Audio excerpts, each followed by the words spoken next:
Newsline. Samantala, pinatawa naman ang 6 na buwang suspensyon ng Land Transportation Franchising and Regulatory Board o LTFRB ang Ceres Bus Liner matapos mahulog ang kanilang isang bus sa 100 talampakang bangin sa bayan ng Hamtik Antique Miyerkules sa madaling araw na nagresulta sa pagkasawi ng 28 individual. Ayon kay LTFRB Chairman Teofilo Guadis III, ito ay upang bigyang daan ang isinasagawang investigasyon sa malagim na insidente. Sakop po ng suspensyon ang 15 bus ng kumpanya na may kaparehong regular na ruta.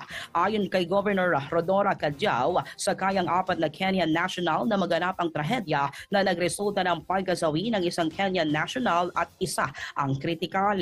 Nangako ang gobernador na magbibigay ang lokal na pamahalaan ng ayuda para sa gastusin ng pagpapagamot at pagpapalibing sa mga nasawing biktima. Newsline.